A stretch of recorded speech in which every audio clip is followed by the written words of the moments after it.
शङ्करं शङ्कराचार्यं केशवं बादरायणं सूत्रभाष्यकृतो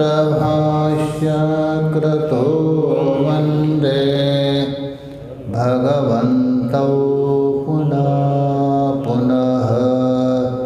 ईश्वरो गुरुरात्मेति मूर्तिभेदविभागिने व्योमवद्व्याप्तदेहाय दक्षिणामूर्तये नमः। ॐ शान्ति शान्ति शान्तिः।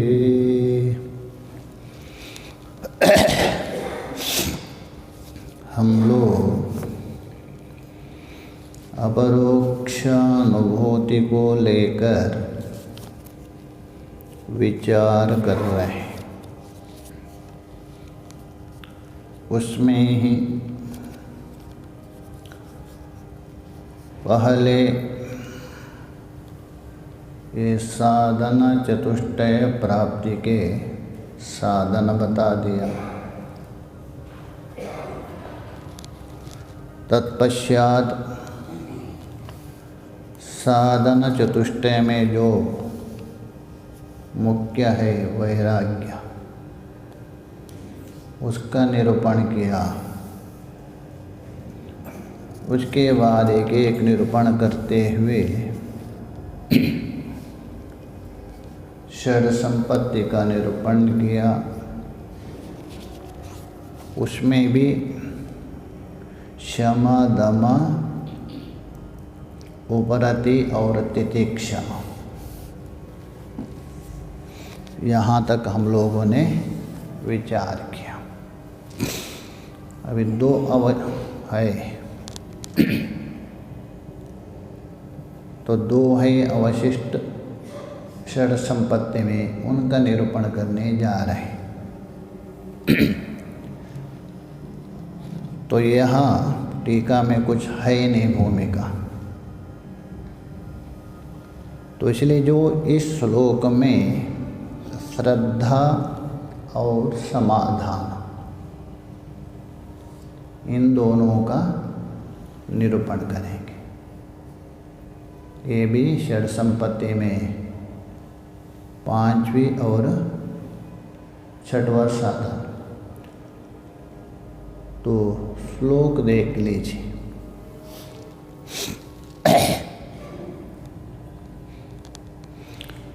निगमाचार्यवाक्येषु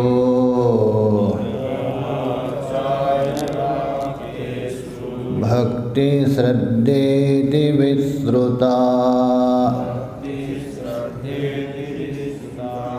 चित्तेकाग्र्यं तु तत्सल्लक्ष्ये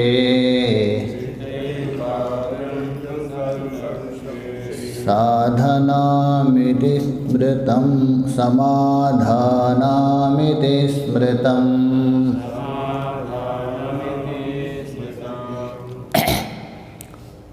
तो निगम आचार्य वाक्येषु भक्ति श्रद्धा, यह श्रद्धा है हमारा लक्ष्य। श्रद्धा क्या है? लक्ष्य।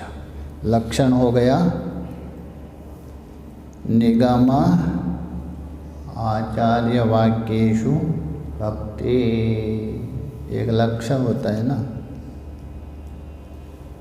और लक्ष्य में रहेगी लक्ष्यता और उसका लक्षण। तो यहाँ बता रहे निगम आचार्य वाक्येषु, इसी को ही अन्यत्र किया है वेदांत गुरुवाक्येषु विश्वास स श्रद्धा। तो निगम या निगम बता रहे। अच्छा, निगम और आगम में अंतर क्या है? आगम भी बोलते हैं ना, आगम प्रमाण, वेद को बोलते हैं ना। तो निगम, हाँ, तो यद्यपि आगम और निगम सामान्यतः एक प्रयोग करते हैं। जैसा अंतःकरण को भी मन कहते क्या नहीं, मन को शुद्धि करो, मन ही बंधन का कारण है, मन के द्वारा ही प्राप्त करना चाहिए। वह मन का मतलब अंतःकरण है। उसी मन को यदि आप अंतःकरण को विशेष विश्लेषण करते हैं तभी मन अंतःकरण की वृत्ति बनती है, संकल्प विकल्पात्मक। अन्यथा जहाँ भी मन प्रयोग किया है ना, ये सुख दुख आदि मन का धर्म है करके, वहाँ मन का संकेत अंतःकरण को। वैसे ही यहाँ आगम और निगम यद्यपि एक में उल्लेख करते किंतु भिन्न है, दोनों ही एक नहीं है, भिन्न है। जहाँ स्तुति करते हैं ना क्या, जय अम्बे करके, आगम निगम की रानी, दो शब्द प्रयोग करते नहीं। तो आगम का मतलब है,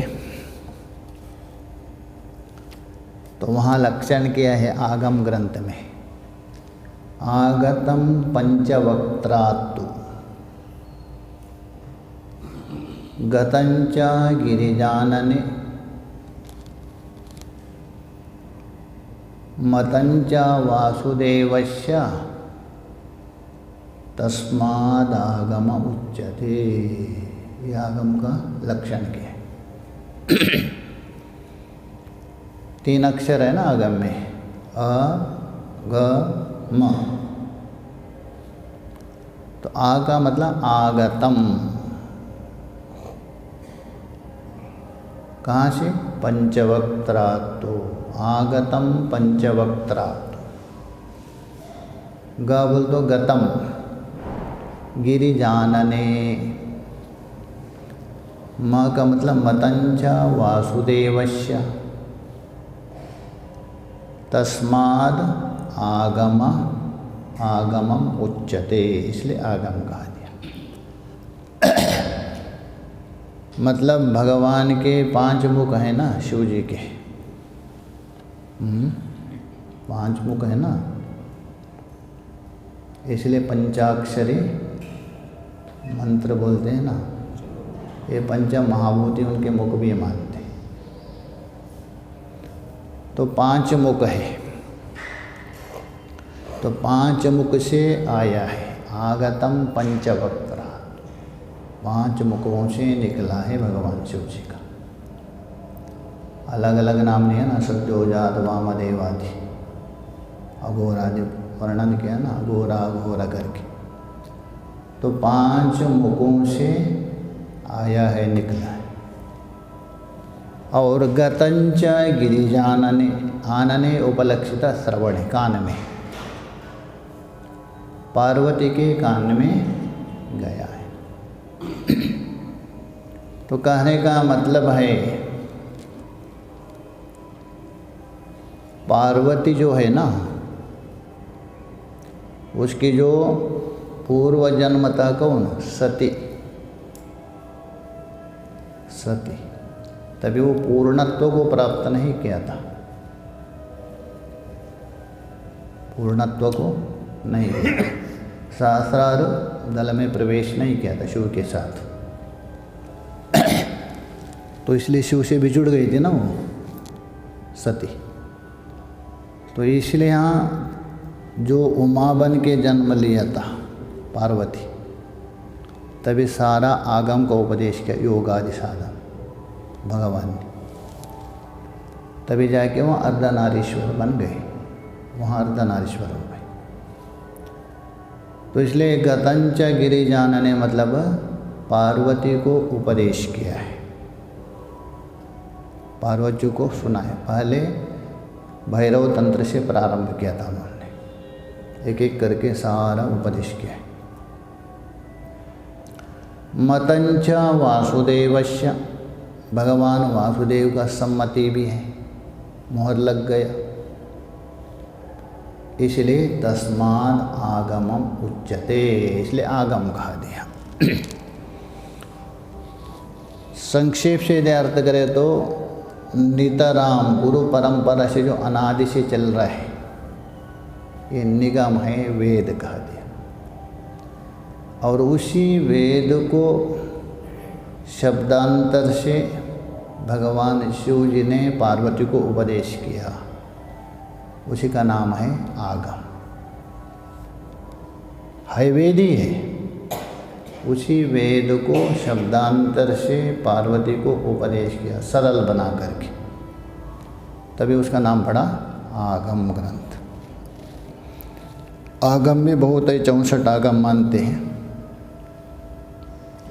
हाँ, आगम बहुत वेदांत से बड़े बहुत बड़ा विस्तार है उनका।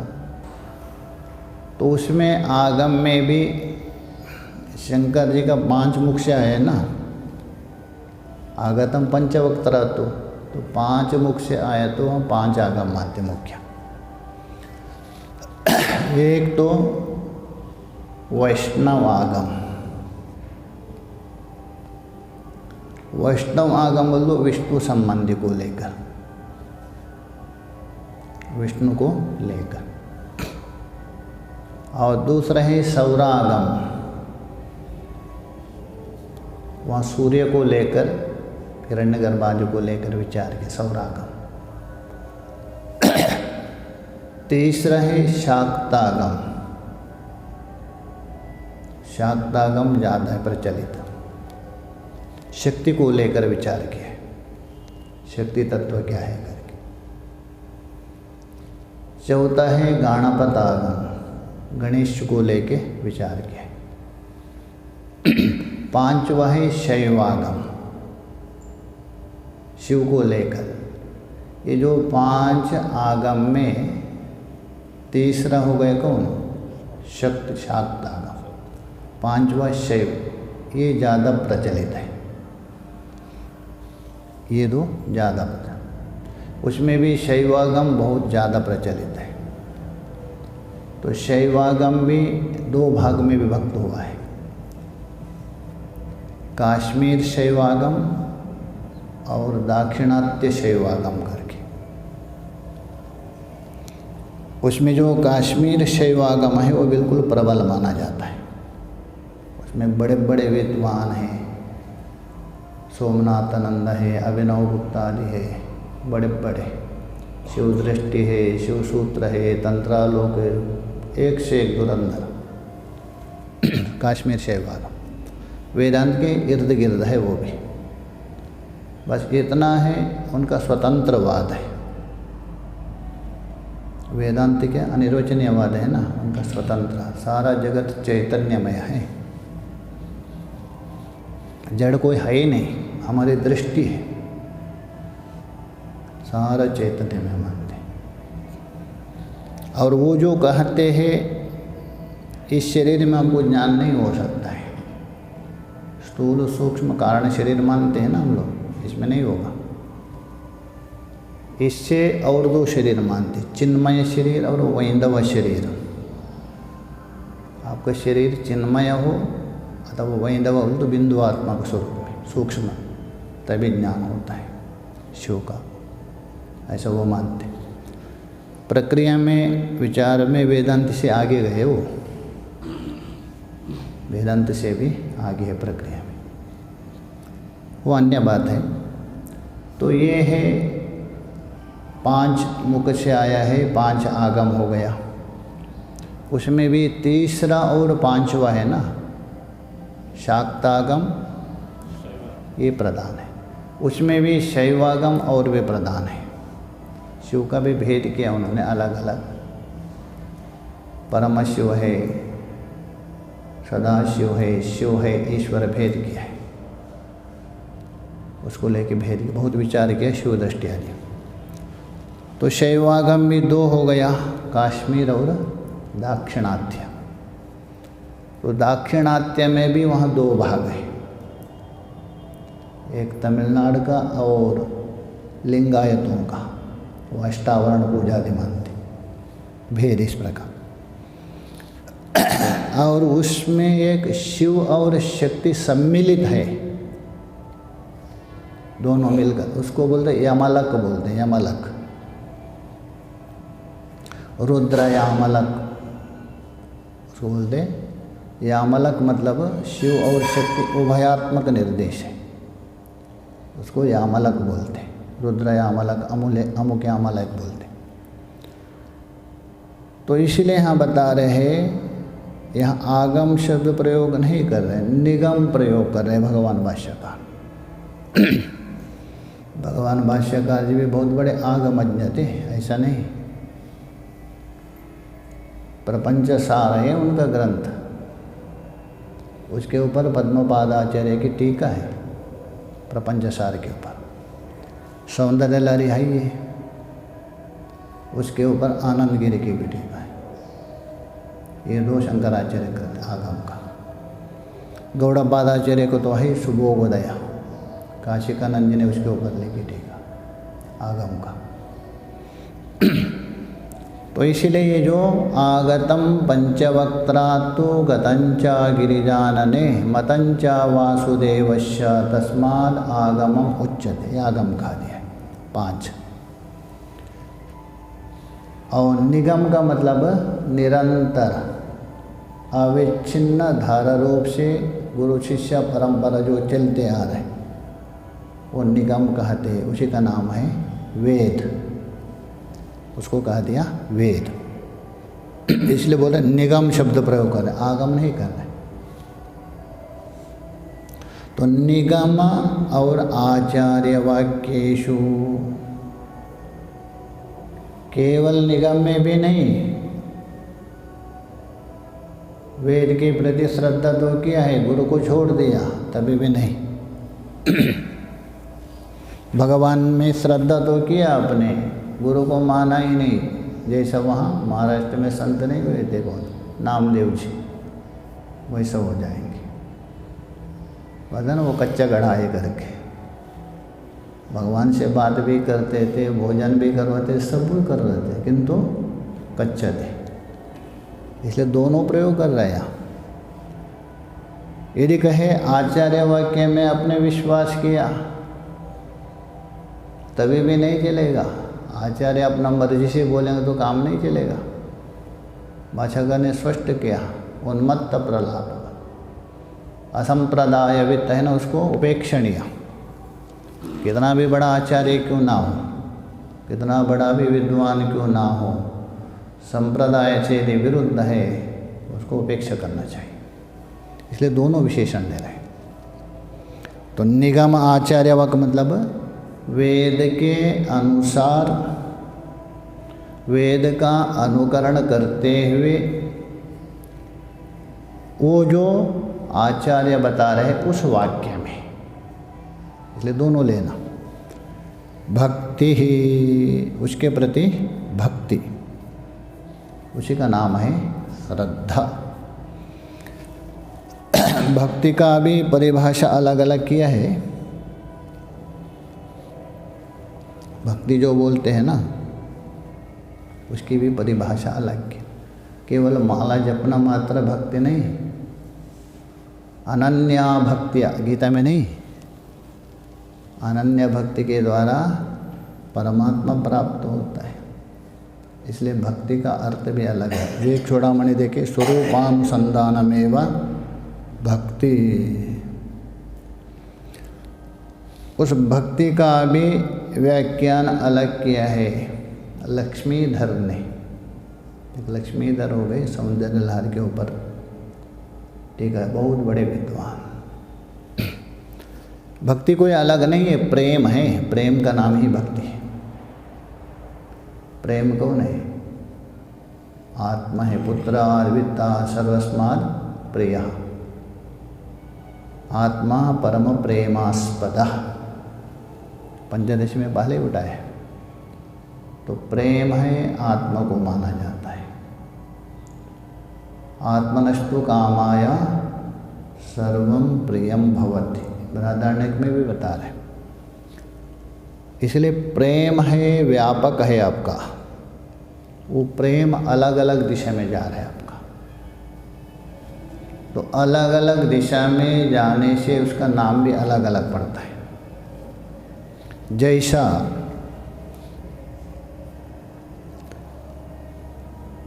गुरु अथवा भक्त, गुरु अथवा भगवान, गुरु अपने शिष्य के प्रति प्रेम कर रहा है, भगवान अपने भक्त के प्रति प्रेम कर रहे हैं,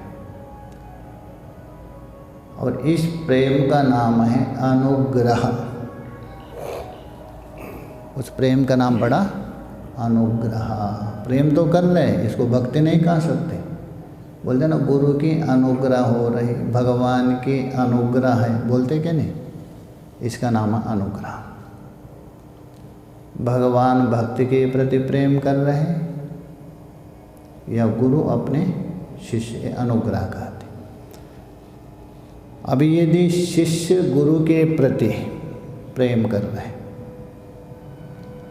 भक्त भगवान के प्रति प्रेम कर रहे, वो अनुग्रह नहीं माना जाता, उसी का नाम है भक्ति, और उस प्रेम का नाम बड़ा भक्ति।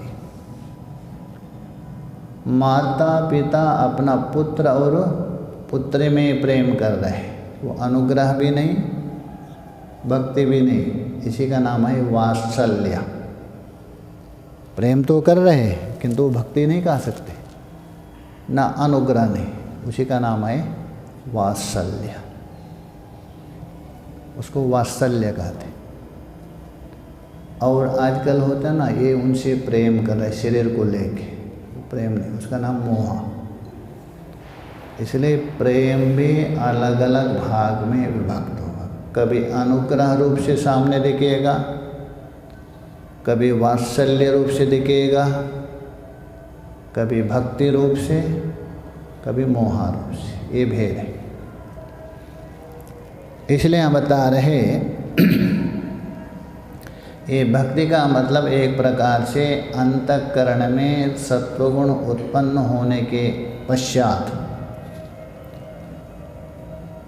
आचार्य और वेद वचन में एक अटूट विश्वास, उसी का नाम है भक्ति कहा जाता है। तो अर्थ हो गया निगम और अर्थात वेद और आचार्य के वाक्यों में वचन में जो भक्ति है अर्थात प्रेम है, उसी का नाम क्या है, श्रद्धा। विश्वास नहीं कर रहे हैं, श्रद्धा बता रहे हैं। श्रद्धा और विश्वास में अंतर है क्या नहीं?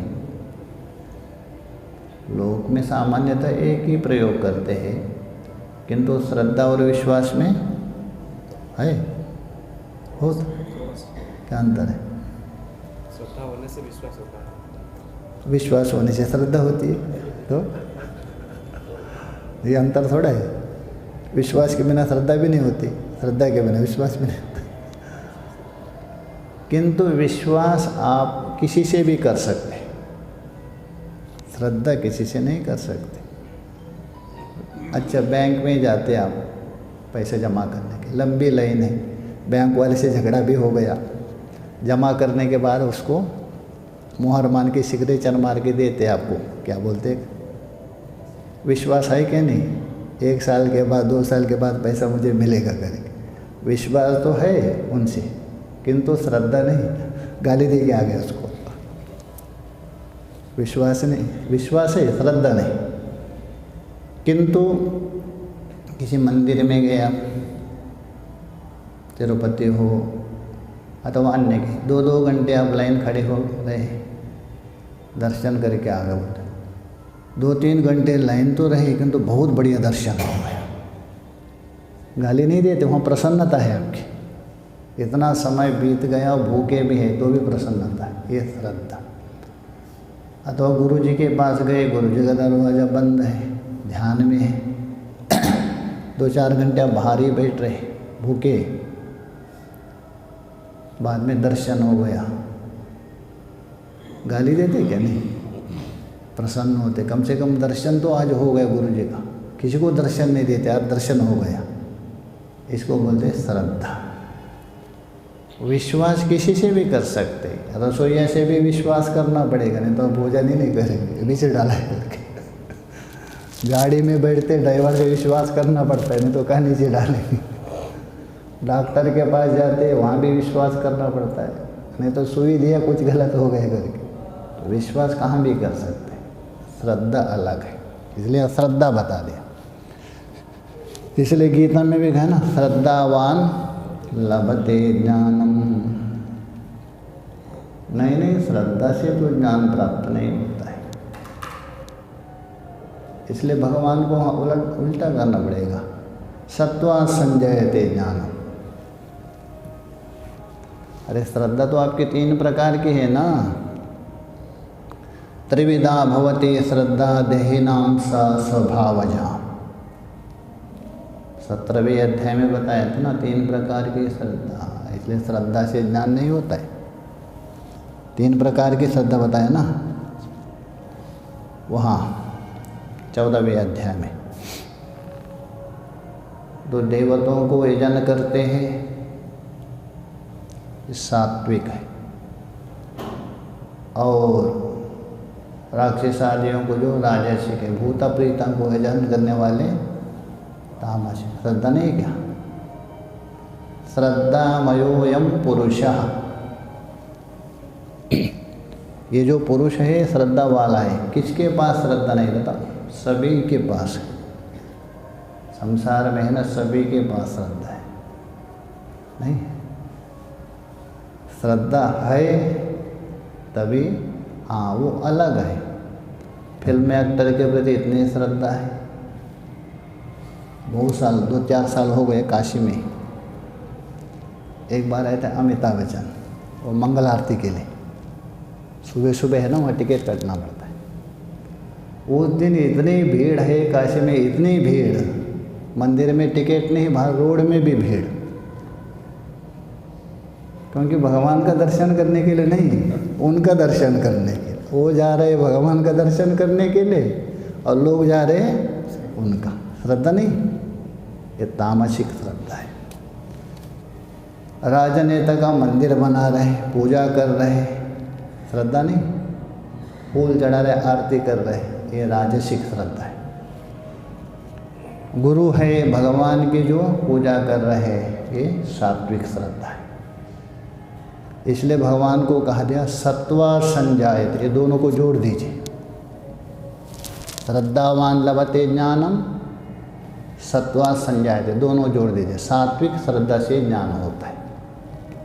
दोनों श्लोक मिलने से काम चलेगा, केवल श्रद्धा से नहीं होता है। सात्विक श्रद्धा से ही ज्ञान, दोनों मिल के काम करते हैं। तो इसलिए श्रद्धा, इसी का नाम है श्रद्धा।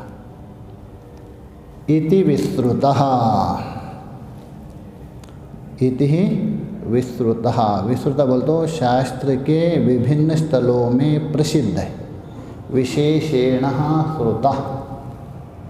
विस्तृता मतलब है, वे का 2 अर्थ होता है। विगत अर्थ भी होता है, विशेषेण। अच्छा, विराग आनंद, वहाँ विशेषण नहीं लेना, वहाँ गड़बड़ हो जाएगा। जैसे कोई पत्ते का डंडा मार देंगे। वहाँ विगतः रागा, वहाँ तो वे का अर्थ क्या है? विगता रागा विरागा, विशेषण रागा नहीं हुआ। यहाँ तो विस्तृत का मतलब है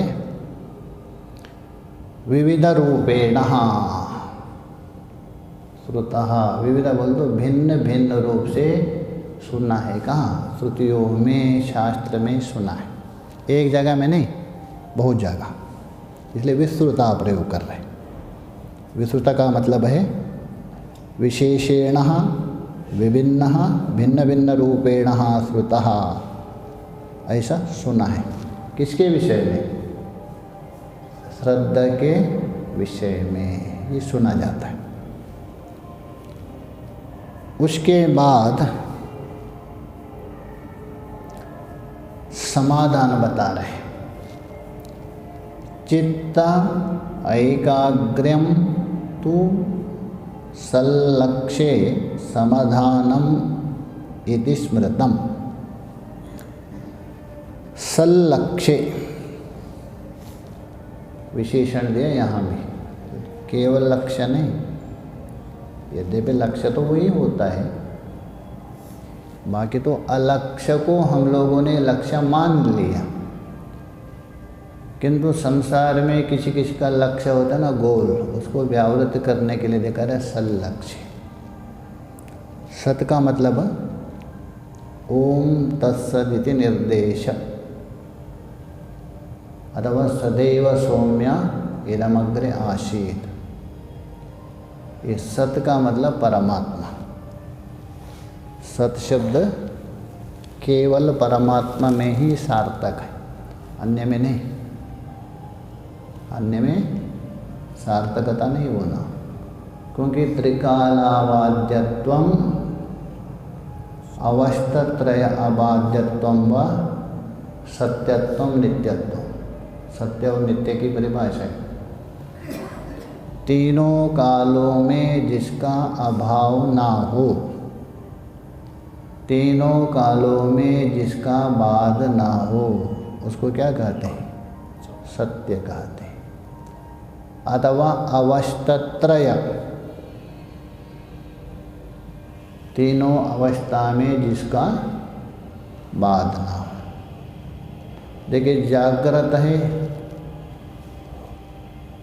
जागृत के पदार्थ है, स्वप्न में बाद होते हैं।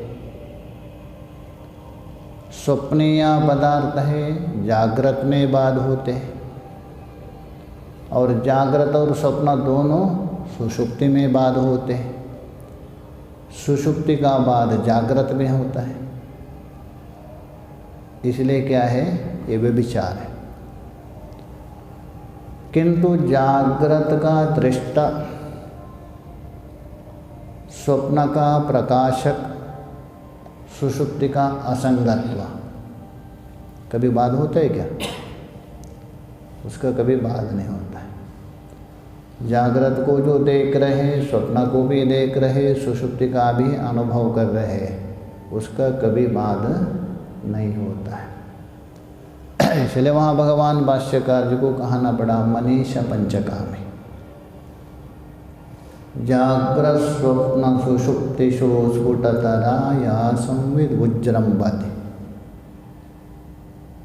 जागृत स्वप्न सुषुप्ति में जो संवित अर्थात ज्ञान कहिए, चैतन्य कहिए, एक वो सदा रहता है। तो इसलिए यहाँ विशेषण दिया सल्लक्ष्ये। सद बोल तो परमात्मा एवं लक्ष्य, उस लक्ष्य में क्या करे? चित्तः एकाग्र्यम। जो चित्त है ना, चित्त का बोलते हैं अंतःकरण लेना। चित्त से तात्पर्य अंतःकरण, मनोबुद्धि अहंकार चित्त है वो नहीं लेना।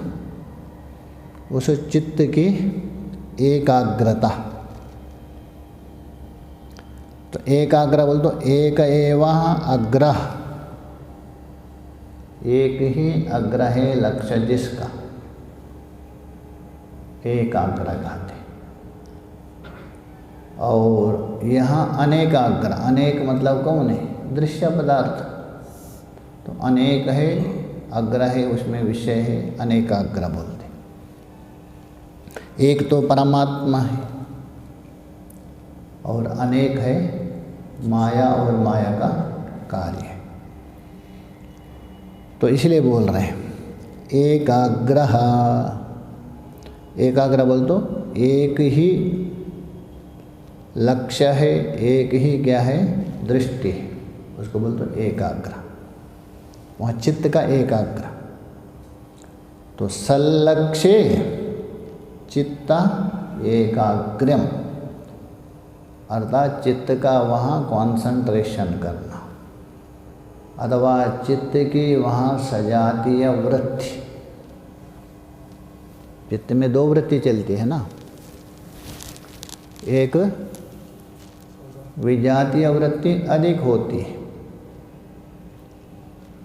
इसलिए वहाँ कहा दिया है मैत्रेय उपनिषद में, मनः मर्कटी प्रोक्ता। वहाँ मरकटी बोल रहे, मरकटा नहीं बता रहे। क्यों? मरकटी ज़्यादा चंचल है क्या? होगा। मन को क्या है? मरकटी कहा दिया है, बंदरिया। शाका शाकांतरेषु व्रजेत, जैसे बंदरिया होती है ना, एक जगह नहीं रुक सकते, एक शाखा से दूसरे शाखा में उड़ती रहती। वैसे ही हम मन के विषयाद विषयांतरेषु, एक विषय से दूसरे विषय, यही शाखा है उसकी। मनरूप बंदरिया की शाखा कौन है? एक विषय से दूसरा विषय निरंतर चलते रहते, इसलिए वो अनेकाग्र है, बहुत चंचल है। इसको बोलते हैं विजातीय वृत्ति, इसी का नाम है विजातीय वृत्ति। इसे लक्षण किया ना उपासना का भगवान भाष्यकार ने, विजातीय वृत्ति रहितत्वे तैलधारवत् सजातीय वृत्ति प्रवाह। विजातीय वृत्ति रहित होते हुए तैलधार के समान सजातीय वृत्ति का प्रवाह, यही उपासना है, और कोई नहीं उपासना। उसी का नाम है एकाग्रता। तो इसलिए बता रहे सल्लक्ष्ये चित्तः एकाग्रम, परमात्मा में ही चित्त के स्थिर करना, अथवा परमात्मा की ही सजातीय वृत्ति का प्रवाह चलाना। वृत्ति तो बदलते रहेंगे, एक नहीं हो सकती है, क्षण क्षण में वृत्ति बदलती रहती, किंतु एक वस्तु की वृत्ति बदल तो वहाँ सजातीय माना जाता है। जैसा आप पूजा के लिए दीपक जला दिया 4 बजे, 5 बजे तक अथवा 6 बजे तक जल रहा है, अब बोल अरे वही दीपक जल रहा है, वही है क्या? उसकी शिखा बदलती रह रही बिल्कुल हर क्षण में, किंतु सजातीय होने से आप बोल तो वही दीपक कहते।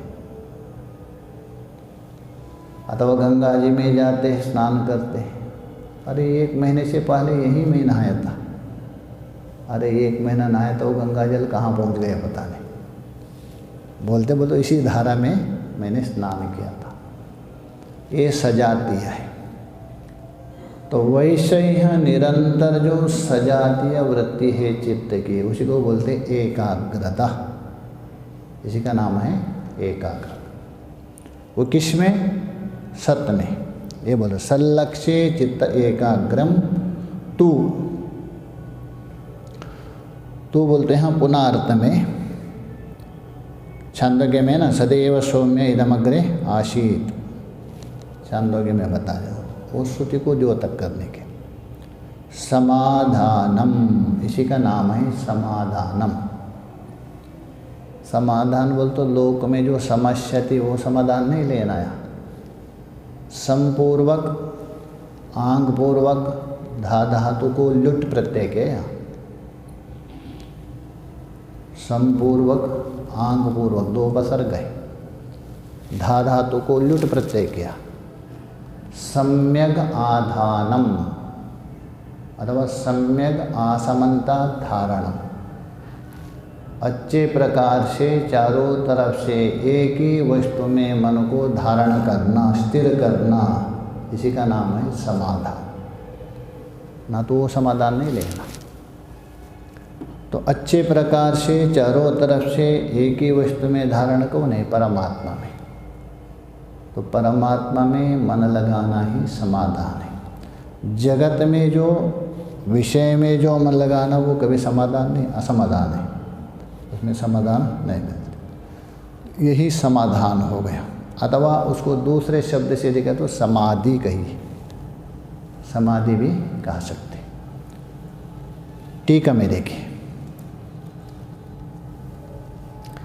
निगम आचार्य वाक्येषु, निगम का अर्थ भी किया वेद, आचार्य का भी अर्थ पहले बताया था, आचिनोति शास्त्रार्थम करके, उनका वाक्य में अथवा वचनों में, केवल वेद वचन में भी नहीं, न केवल आचार्य का वचन में भी नहीं,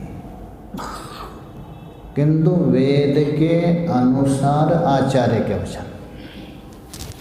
देखिए, आचार्य को हम तभी प्रमाण मान सकते हैं वेद मूलक हो, पहले भी एक दिन बताया था मैंने, मूल वेद प्रमाण है, वेद के अनुसार यदि स्मृति है वो प्रमाण है, स्मृति के अनुसार यदि पुराण है वो प्रमाण है, पुराण के अनुसार इतिहास काव्य है वो भी प्रमाण है, और उसके अनुसार यदि कोई व्यक्ति बोल रहे उसका वचन भी प्रमाण है। तो मूल प्रमाण कौन है? वेद। इसलिए बता रहे निगम आचार्य वाक्येषु, सप्तमी, वेद और आचार्य के वचन में, उसी का अर्थ करें वेद गुरु वचनेषु। निगम का अर्थ किया वेद, आचार्य का अर्थ किया गुरु वचनेषु। यद्वा अथवा दूसरा अर्थ कर रहे हैं, उपनिषद व्याख्यानेषु उपदेशेषु भक्तिर्भजनम विश्वास इत्यर्थ। अथवा जो उपनिषद है ना, व्याख्यासु, उपनिषद की व्याख्या दी, उपदेशेषु, उन उपदेश में, भक्तिर, भक्तिर बोल तो भजनम, उसी का अर्थ करें विश्वास। उपनिषद में प्रतिपाद्य जो वाक्य है उसके प्रति आपका विश्वास है अटूट, वो भी क्या है? श्रद्धा है। दो अर्थ क्या? सा श्रद्धेति विश्रुतः, उसी को ही श्रद्धा है ऐसा, विशेषेण श्रुता कुत्र, उसका अर्थ करें वेदांत प्रसिद्ध। वेदांत का मतलब है जो वेदादि है, शास्त्रादि, केवल वेदांत मात्र नहीं, अथवा वेदांत सम्मत अन्य ग्रंथ भी लीजिए, वेदांत से अविरुद्ध, वेदांत के साथ कोई विरोध नहीं है ऐसा ग्रंथों में भी सुना है। वेदांत प्रसिद्ध। तू, श्लोक में तू आया ना, तू सल्लक्ष्य, तू का अर्थ कर रहे पुनः, सल्लक्ष्य, सदैव लक्ष्य सल्लक्ष्य कौन है? छांदोग्य में लेके बताया, सदैव सौम्य इदमग्रे आसीत् एकमेवाद्वितीयम्, उस लक्ष्य में, उस लक्ष्य में, सदैव सौम्य इदमग्रे आसीत्, वही सत्य है उस लक्ष्य में, इत्यादि श्रुति लक्ष्य, ये सल्लक्ष्य का अर्थ कर रहे हैं। सल्लक्ष्य का अर्थ हो गया जो छांदोग्य उपनिषद के 6वें अध्याय में सदैव सौम्य इदमग्रे आसीत् जो बताया था, उस श्रुति प्रतिपादित सत्य के लक्ष्य में आसीत् इत्यादि श्रुति लक्ष्य, उस श्रुति लक्ष्य में प्रत्यक अभिन्ने ब्रह्मणि, प्रत्येगात्मा से अभिन्न ब्रह्म में चित्त का एकाग्र। देखिए यहाँ प्रत्येक शब्द प्रयोग कर रहे हैं, जीव नहीं प्रयोग कर रहे हैं, जीव और ईश्वर का एकत्व नहीं कर रहे हैं। होगा? नहीं बनेगा। जीव और ईश्वर एकत्व होगा? नहीं होगा। क्यों? अरे एक सर्वज्ञ है, एक अल्पज्ञ है, एक परोक्ष है, अपरोक्ष है, कैसे एक होगा? इसलिए हम प्रत्येक प्रयोग कर रहे हैं। प्रत्येक का मतलब जीव का लक्ष्य, वाच्य नहीं लेना। और ब्रह्मणी शब्द है तत्पद का लक्ष्य,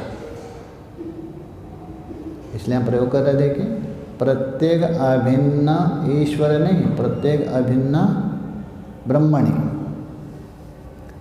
त्वम पद का लक्ष्य, उससे अभिन्न कौन हो गया? तत्पद का लक्ष्य में चित्त एकाग्रम, उसमें चित्त का एकाग्रता बोल तो निरंतर उसका अनुसंधान करना। तत्वमसि पद है ना, उसको अनुसंधान। जैसे वहाँ श्वेत केतु ने कितना 9 बार किया था ना, भिन्न भिन्न युक्तियों के द्वारा, उसी का अनुसंधान। वही चित्तेकाग्रम तदेक जिज्ञासा इत्यर्थः, उसी का ही केवल जिज्ञासा करना। किसका? प्रत्येक अभिन्न ब्रह्म है, उसी का ही जानने के लिए निरंतर जिज्ञासा करना, हर समय उसी का ही चिंतन करना, ये चित्त एकाग्र। तत्समाधानम, उसी का नाम है समाधानम स्मृतम। इस प्रकार वही समाधान है, ऐसा स्मृतम बोल तो स्मरण किया है, अथवा इस प्रकार कहा है, ये समाधान का। तो षड संपत्ति का निरूपण हो गया आपका। उसके बाद साधन चतुष्टय में जो अंतिम है, अभी तक गणेश जी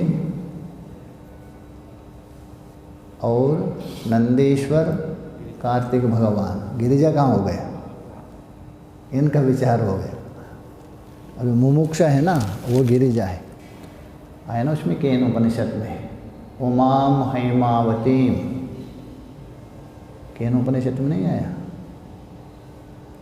अरे इंद्र के सामने यक्ष प्रकट हो गए थे, अग्नि वायु परीक्षा करने में समर्थ नहीं हो गए, इंद्र गए अदृश्य हो गए। उसी इंद्र के सामने उमाम हैमावती मतलब ब्रह्म विद्या वो प्रकट होती। शिव जी का तस्य वाचक प्रणमा, उस परमात्मा का वाचक कौन है? प्रणव। ओंकार को शिव स्वरूप माना है, ओंकार है ना शिव स्वरूप है। और ओम में जो आकार है ना, अ उ मा, आ को पीछे कर दीजिए, उमा हो गया। वही ओंकार आकार पूर्व में हो तो शिव स्वरूप होता है, और आकार पीछे है तो वामांगे, वो ब्रह्म विद्या बनते। इसलिए ओंकार में दोनों है, शिव का स्वरूप भी है और ब्रह्म विद्या का स्वरूप भी है। उमा भी है, उमा महेश्वर भी है, दोनों का वाचक है। तो इसलिए जो मुमुक्षता है ना, ये गिरिजा माना जाता है। इसलिए जो साधना चतुष्टय में जो अंतिम है मुमुक्षता, उसको बताने जा रहे हैं। थोड़ी सी भूमिका है, देखिए। एवं समाधि षट्कम अभिधाया, इस प्रकार समाधि षटक, शमदमादि तितिक्षादि, ये 6 का अभिधाया अर्थात कथन करके, निरूपण करके, प्रतिपादन करके। किनका? समाधि षटक। तो अभिधाया एतद् कार्यभूतम, तो इनका जो कार्य, विवेक का कार्यता वैराग्य, और वैराग्य का कार्यता षड संपत्ति, षड संपत्ति का कार्य अभी बता रहे। एतद् कार्यभूतम, एतद् मतलब षड संपत्ति का कार्य स्वरूप कौन है? वो मुमुक्षुता। मुमुक्षुता का मतलब है मुक्त होने की इच्छा। ये जो मुमुक्षुता है उसको आहा का भगवत्पाद शंकराचार्य जी बता रहे। कहाँ? श्लोक में देख लीजिए, श्लोक देखिए। संसार बंध निर्मुक्ति कथं मे स्यात् कदा विधे इति या सुदृढ़ा बुद्धिः वक्तव्या सा मुमुक्षुता।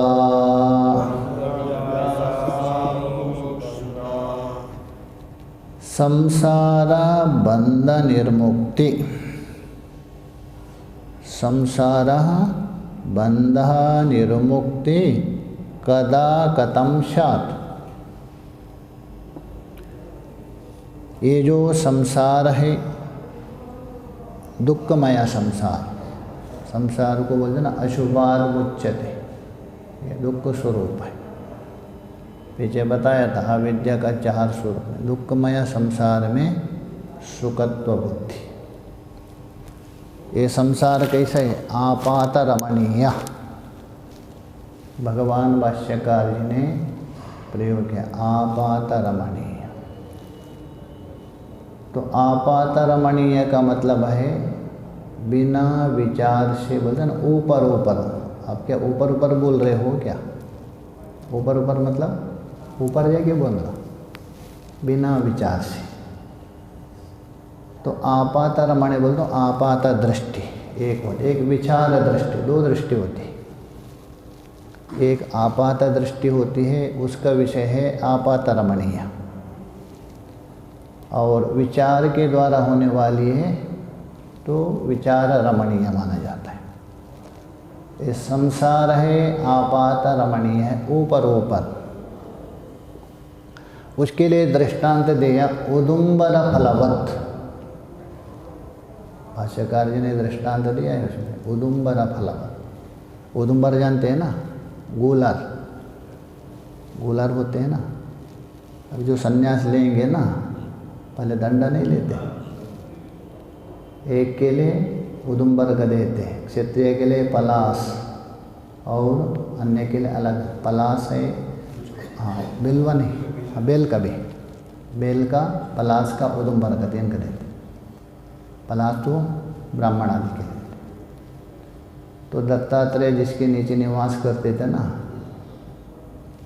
उनके लिए प्रिय माना जाता है उदुम्बर वृक्ष।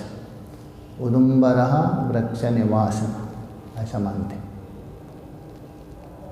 उम्बरी बोलते महाराष्ट्र में। उदुम्बर नहीं जानते? अरे जिसकी सब्जी भी बनाए छोटे छोटे, अरे उदुम्बर नहीं तो बेकार है, उसको भी नहीं जानते। संस्कृत में उदुम्बर बोलते, गुलार है। नहीं, इसको भी गुलार बोलते, हिंदी में गुलार के बोलते, हिंदी में है गुलारी बोलते। उसमें एक अलग होते जंगली जाति, वो भी होता है, इसको गुलारी ही बोलते हैं। छोटे छोटे होते हैं, उसकी सब्जी बढ़िया बनती हिंदी। हाँ, उसकी सब्जी बनती है। वहाँ उधर जो है ना वो अपना हॉल के बगल में, उसको बोलते हैं गुलार, हिंदी में गुलार बोलते हैं, संस्कृत में उदुम्बर बोलते हैं। तो ये जो फल है कच्चे, पकने के बाद एकदम लाल हो जाते, बिल्कुल ऐसे लाल लगते बिल्कुल मानो देखते आपका मन भरेगा। कैसा? सौरूप्य। 4 प्रकार का भोजन होता है ना, नहीं जानते? सौरूप्य, सौरस्य, सौगंध्य, सौहित्य, 4 प्रकार का होता है। एक तो देखने के लिए इतना अच्छा लगता है, आप देखते खाने की इच्छा होती है, वो सौरूप्य बोलते हैं। कभी क्या आपको भूख नहीं है, भोजन ऐसा देखते आपके मन में ये बहुत अच्छा है, खाने की इच्छा होती है, सौरूप्य। और एक सौरस्य, सौरस्य बोल तो रसेदार, ऐसा जो रसेदार होता है ना, बस थोड़ा सा खाएंगे और भी इच्छा होती है। अब एक विचार है, लंबा हो गया समय। सौरस्य का दृष्टांत, जैसे किसी का विवाह हो गया था, ससुराल गए, सीधे साधे थे बिल्कुल, शर्मिंदे स्वभाव थे। सास ने खीर बनाया बढ़िया, उन्होंने पहले कहा मैं खीर नहीं खाता हूँ। अभी एक बार बोलने के बाद दोबारा कैसे मांगे, बेशरम व्यक्ति ने बदला हो गए, बेशरम व्यक्ति। तो परस रहे थे, उन्होंने नहीं किया, पहले मना किया था ना, थोड़ा हाथ में गिर गया, चाट के देखा बहुत स्वादिष्ट है इतना सौरस्य है, बहुत स्वादिष्ट। अभी मांगे कैसे, पहले मना किया था ना। भोजन करके सो गए, पत्नी से बोलते खीर है। पत्नी ने कहा उस समय आपने खाया है नहीं, अभी खीर मांग रहे, जाइए अंदर है खा लीजिए। ये दोनों बाहर सो गए थे, अंदर जो रसोई घर है ना, वहाँ सास भी सो गई थी, छोटा सा घर। ये गए अंधेरा में, खाएंगे कैसा, सीधे साधे उसमें सिर डाल दिया जैसे बिल्ली खाती है ना सिर डाल, मिट्टी का हांडी थी, ऐसा खा रहा था, सास को आवाज़ आ गई शायद बिल्ली हो के डंडा उठा के एक मार दिया गड़ा फूट गया, पूरा उसके ऊपर गिर गया। दीपक जला दिया, देखा अरे ये तो दामाद है, इसलिए सौरस्य आपको बदनाम करेगा तो सौरस्य हो गया वो। तीसरा है सौगंध्य। कभी कभी देखिए सुगंध देखकर आपको खाने की इच्छा होता है। ये तीन हो गया, सौरूप्य, सौरस्य, सौगंध्य। चौथा माना है सौहित्य। साधक के लिए ये भोजन खाना चाहिए, सौहित्य। ये तीन भोजन के पीछे नहीं पड़ना चाहिए, सौहित्य। तो इसीलिए सौहित्य होना चाहिए। तो वहाँ संसार को भगवान भाष्यकार जी ने क्या कहा, आपात रमणीय। ऊपर ऊपर क्या है, सुंदर है। किस प्रकार, उदुम्बर फलवत। तो उदुम्बर फल है ना, वो सौरूप्य है, दूर में देखने के लिए बहुत अच्छा लगता है।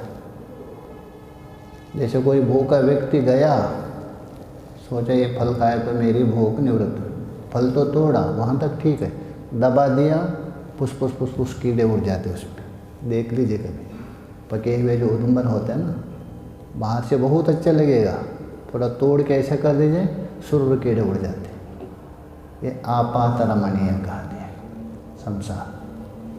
तो इसलिए ऐसे जो संसार, कौन सा, आपात रमणीय रूप संसार, उससे उस बंधन की निवृत्ति कदा, किस काल में और किस उपाय के अधीन हो सकती। दो प्रश्न, कदा, कतम,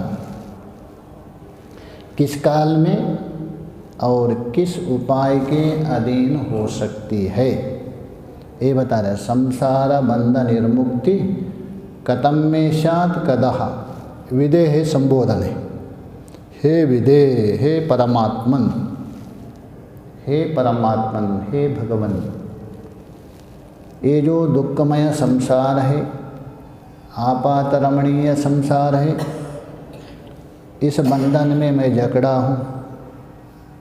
उस बंधन की निवृत्ति किस काल में होगा और किस उपाय के अधीन हो सकते हैं। इति या सुदृढ़ बुद्धि, इस प्रकार की जो अत्यधिक दृढ़ बुद्धि,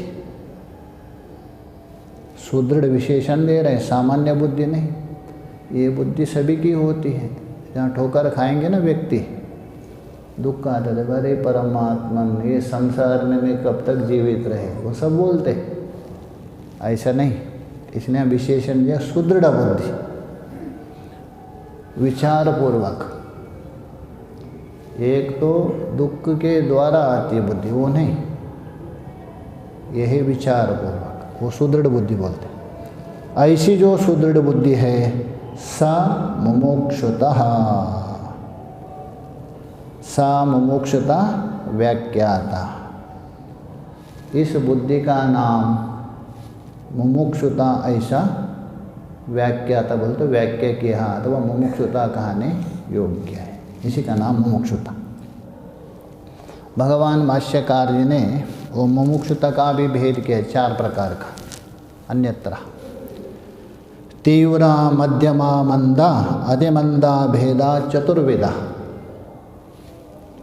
मुमुक्षा तत्प्रकरोपि कीर्त्यते श्रूयताम बुधे।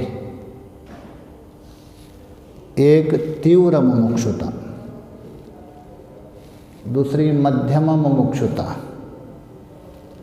तीसरी मंद मुमुक्षुता, अति मंद मुमुक्षुता। ये भेद के 4 प्रकार की, और उसका लक्षण भी बता दिया अलग अलग का क्या लक्षण है करके। इसमें जो तीव्र मुमुक्षुता है अस्मिन जन्म एवं, वहाँ बता दिया इसी जन्म में मुक्त हो जाएंगे तीव्र मुमुक्षुता। और मंद मुमुक्षुता है इस जन्म हो भी सकता है, नहीं तो अग्रिम जन्म में हो जाएंगे। और मध्यम, मंद नहीं मध्यम, मध्यम मुमुक्षुता है इस जन्म में हो भी सकता है, नहीं तो अग्रिम जन्म। मंद है उसका जल्दी संभव नहीं, अतिमंद का कभी भी संभव नहीं। प्रारब्ध में यदि मेरा हो तो मुक्ति हो जाएगी, इस प्रकार जो मानता है ना वो अतिमंद माना जाता है। ये भेद क्या है? तो 4 प्रकार का। ठीक है, मैं देखिए संसार बंध इति या सुदृढ़ा बुद्धि। इस प्रकार जो सुदृढ़ बुद्धि, किस प्रकार? ये जो संसार बंधन का कारण है, दुख का कारण है, आपात रमणीय है, ऐसा जो संसार बंधन से मैं कब निवृत्त होगा और किस उपाय से निवृत्त होगा, ये जो बुद्धि है इसी का नाम है सुदृढ़ बुद्धि। स मुमुक्षुतः, वो जो मुमुक्षुता है, वक्तव्या इति अन्वय, श्लोक में है ना वक्तव्या, वहाँ अन्वय कर दीजिए। उसी को ही जो मुमुक्षुता है, ऐसा वक्तव्य मतलब कहने योग्य है, बाकी मुमुक्षुता नहीं है। मुमुक्षुता कहने योग्य यदि है इसी को ही, बाकी तो नहीं। बाकी तो सामान्यतः कहने मात्र के लिए मुमुक्षुता है। ये 2 विचार होना चाहिए, कदा कतम। ये संसार बंधन से मुक्ति कदा, किस काल में और किस उपाय के अधीन होगी, ये सुदृढ़ बुद्धि जो है, तीव्र बुद्धि है, इसी को ही मुमुक्षुता कहने योग्य है, अन्य मुमुक्षुता नहीं। ये मुमुक्षुता आभास मात्र है, अन्य ये वक्तव्य के अन्वय। स का इत्याह, सा मतलब इस प्रकार सुदृढ़ मुमुक्षुता है, सुदृढ़ बुद्धि वाली मुमुक्षुता है, वो कौन है? तो बता रहे संसार बंधा निर्मुक्ति।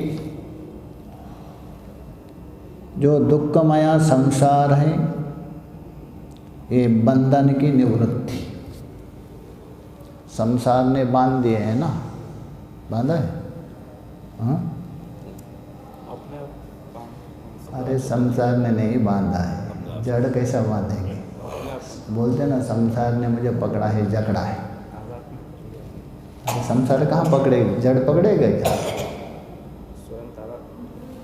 हमने पकड़ा है संसार को, बोलते संसार ने पकड़ा है। संसार कैसा छोड़ सकता? संसार ने ऐसा पकड़ा है, छोड़ नहीं सकता बोलते। और जड़ संसार कभी पकड़ेगा? आपने पकड़ा है, संसार के ऊपर आरोप करते। संसार नहीं पकड़ता है, हम लोगों ने पकड़ा है संसार को, आरोप कर बेचारा संसार के ऊपर। तो संसार नहीं पकड़ा। जैसे कोई गुरु थे अपने शिष्य को समझा रहे थे, गृहस्थी थे। तो वो कहते अरे तू कब तक गृहस्थ में रहेंगे, इसको छोड़ दे दो, थोड़ा भजन करो सब। तो बोलो गुरु जी कैसा छोड़ दो, संसार ने ऐसा पकड़ा है छोड़ नहीं सकता। गुरु जी ने संसार में नहीं पकड़ा, तूने पकड़ा है। नहीं गुरु जी मैंने नहीं पकड़ा हूँ, संसार ने खूब पकड़ा है, मैं कैसे छोड़ सकता। समझाने पर भी नहीं माना। अब एक दिन सायंकाल घूमने गए उनको लेकर, चेलाराम को लेकर। एक बड़ा पेड़ था, बड़ा पेड़ को पकड़ दिया गुरु जी ने जोर से और चिल्लाने लगे मुझे छुड़ाओ मुझे छुड़ाओ करके। तो शिष्य ने बोले क्या हुआ गुरु जी, पेड़ ने मुझे पकड़ा है, छुड़ाओ। गुरु जी पेड़ ने आपको कैसे पकड़ा, हाथ छोड़ दीजिए ना, छूट जाएगा। अच्छा पेड़ ने नहीं पकड़ा है ना, नहीं आपने पकड़ा। ऐसे ही आपने संसार को पकड़ा है, संसार ने आपको नहीं पकड़ा। आरोप करते हैं, किंतु कहानी के लिए व्यवहार तो करते हैं। व्यवहार जो करते हम लोग भी करते। जैसे बोलते ना यहाँ से जा रहे कहाँ, दिल्ली से या तो मुंबई से आ रहे, बोलते अरे हरिद्वार आ गया उतारो, बोलते क्या नहीं, हरिद्वार आ गया। हरिद्वार आ रहे क्या आपकी गाड़ी जा रही,